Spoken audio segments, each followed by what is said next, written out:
Okay, Mars with Encouragement Kitchen. Today I'm going to make some salsa. Now you're going to have to forgive me. As I'm looking at the video, I'm actually upside down. I am doing these videos and not very savvy, shall we say. But that's okay, right? We don't have to be savvy at everything. Maybe my video recorder person in shining armor will come and record videos for me. Okay, so last video we cut up a mango. And remember we talked about the shape of the mango kind of being in this way, kind of in the thin way. So cutting the meat this way first and then this way. But anyway, we'll move on from that. I'm making a mango salsa. It consists basically of onion, cilantro. I have this citrus chili, garlic, and chia seasoning. It has cumin in it, which I like to put in just about every kind of salsa-ish kind of meal. Lemon peel.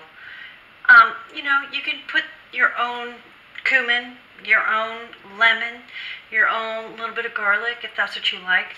This was just, it was on sale. It smells really good, so I thought I'd try it. What the heck, right? So we're just going to put a quick onion in here. I get a little small, let me move my cilantro out of here. A small little red onion, and we're going to make it really, really small. I looked at the definition of salsa online, and what I found was that it is a dance, as most of us know, and that it is a sauce. And it is a dance that people dance to jazz, swing. What I understand is it originated in Puerto Rico, the rich door. Is that what that means? And that it also comes from the Latin verb, which means salted. So that's kind of an interesting take on that. I'm just curious, how did salsa and salsa,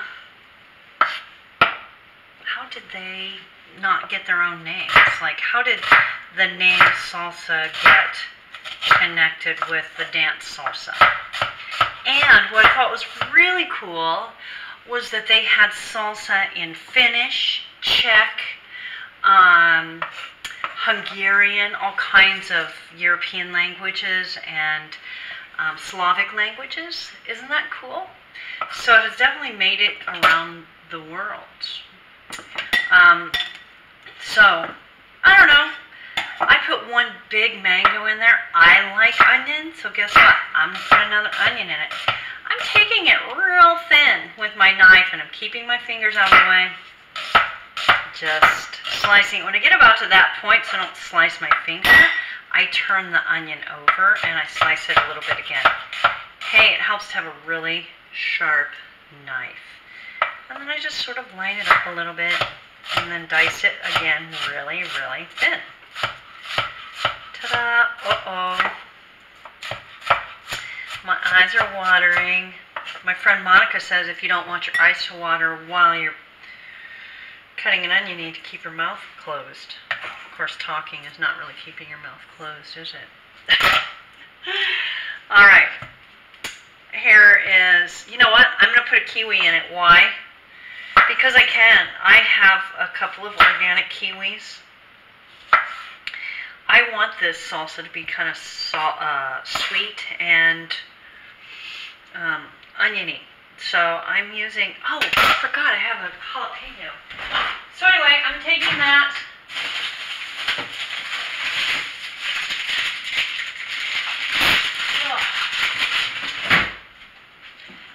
I'm taking that kiwi and I'm going to put it in my salsa.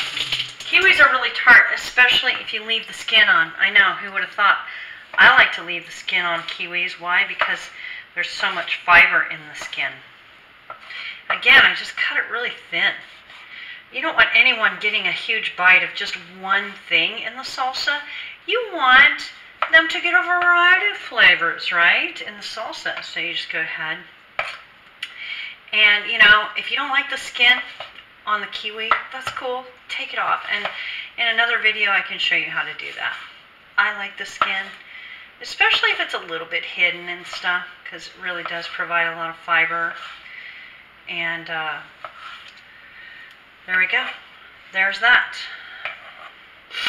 Whew, my eyes are still watering. So isn't that pretty? Look at all the colors in that. Okay, go away. Go away, little things. I'm going to put all that in my compost.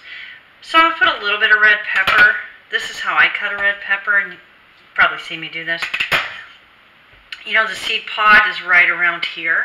It's kind of similar to the mango. You're going to cut around it, but you want to make your work as easy as possible. So I kind of look at it from the top. See how sturdy it is? It's nice to have sturdy vegetables when you're cutting. And I'm going to kind of just gauge, like right here towards the edge of the seed pod. And I'm just going to cut a little bit off. Check it out. I haven't even touched the seeds, so I can use that. I don't even have to really worry about pulling the seeds out and da-da-da-da. I'm just going to wrap this up just like this. Next time I cut it, I'm going to cut it right here, right to the end of that fiber in there.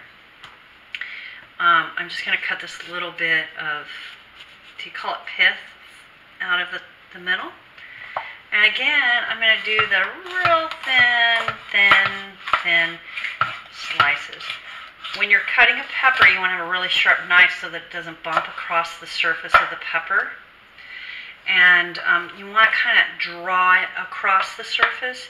Some people like to chop it. I like to draw it. Why? Because I like the knife to do the majority of the work. As much as I cook, I don't like to, you know, strain my wrists, I guess.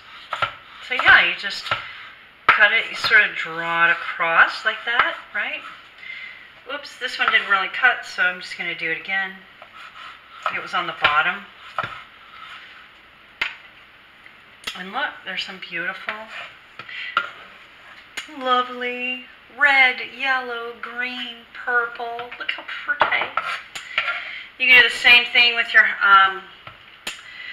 jalapeno. You want to make sure that you're not going to rub your eyes or anything after you work with peppers. Some people like to wear gloves when they work with peppers. And what I like to do is take a little tiny bite of it before I put the whole thing into my salsa. Because I kind of need to know how hot it's going to be. Of course, I'm not going to test a jalapeno or a habanero pepper like that. I'm going to pretty much gauge that it's going to be too hot. And you want to kind of let it set in your mouth for a minute, because a lot of times peppers are not initially hot, but as they go down, then you start getting that heat at the back of your throat. Okay, not very hot. I'm going to try it again. I don't know if I trust that.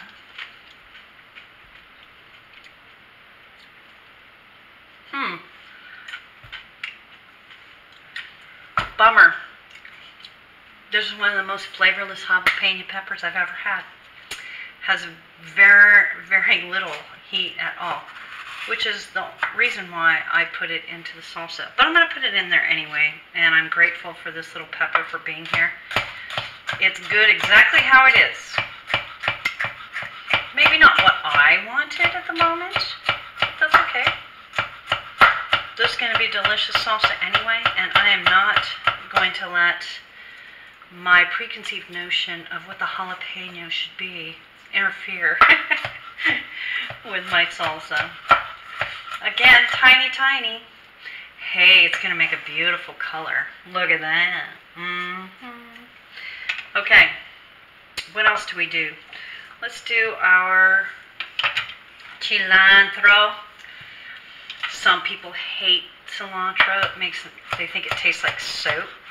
And there's actually a phenomenon about that. I don't know what it's called, but you know, if there's someone in your family who doesn't like the cilantro, yeah, I would just say leave it out. I like the stems because, personally, since I like cilantro, these little tiny stems have so much flavor in them. Now, you could put avocado in here. Avocado makes it a little creamier as far as salsa. I don't really feel like I need that. Why? Because I feel like the mangoes are pretty creamy. Sometimes it helps to take a little fork in there and juice up get all the juice, because the juice is what's going to give it that yummy acid, but also a little bit of the liquidy part of it.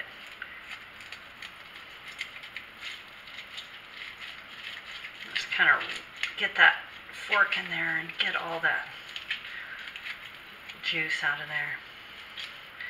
I like to fold it and just really fold it again. Just squeeze everything out of it. Let's do it again with this side. Watch my knife. Mars. I have a little cut on my finger. Ouch. So I can feel that lime juice right in there. So what's going to happen too is a lot of the juices from your vegetables are going to go in there, and they're going to, make it a little juicier too. If you want to put a little couple tomato in there, that makes it juicy. I don't have any tomatoes, so I'm not putting tomatoes in it. Some people like to put canned tomatoes in it. Hey, whatever works for you. The fun thing about salsa is that it almost turns out absolutely perfect every time, no matter what. As long as you have the elements of a little bit of crunchy texture, some sweet, some acid. I like onions and garlic, and a really good cracker or chip or whatever you put in it. This is going to be yummy. So I'm going to let this sit, I don't know, until dinner. Look at that yumsness. It smells really good.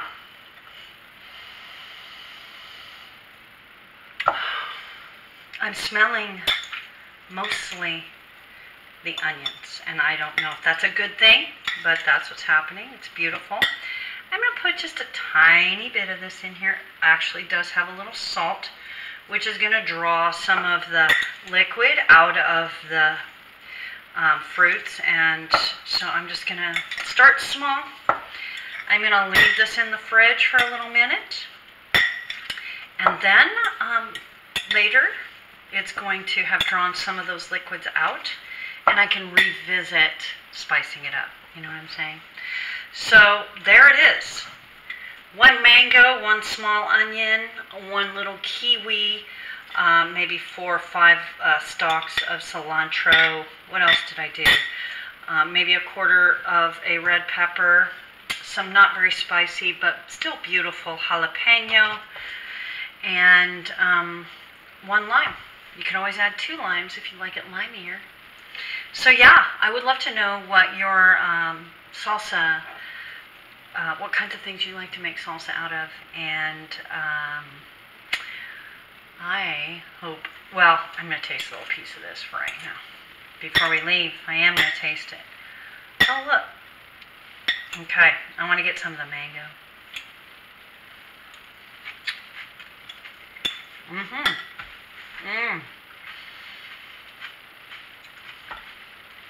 Yum. So this took me how many minutes? 13 minutes. Not too bad. All right. It's good. And so are you. I hope this has helped. If you have any questions, please refer to me. And enjoy your salsa, the dancing kind and the sauce kind. Okay?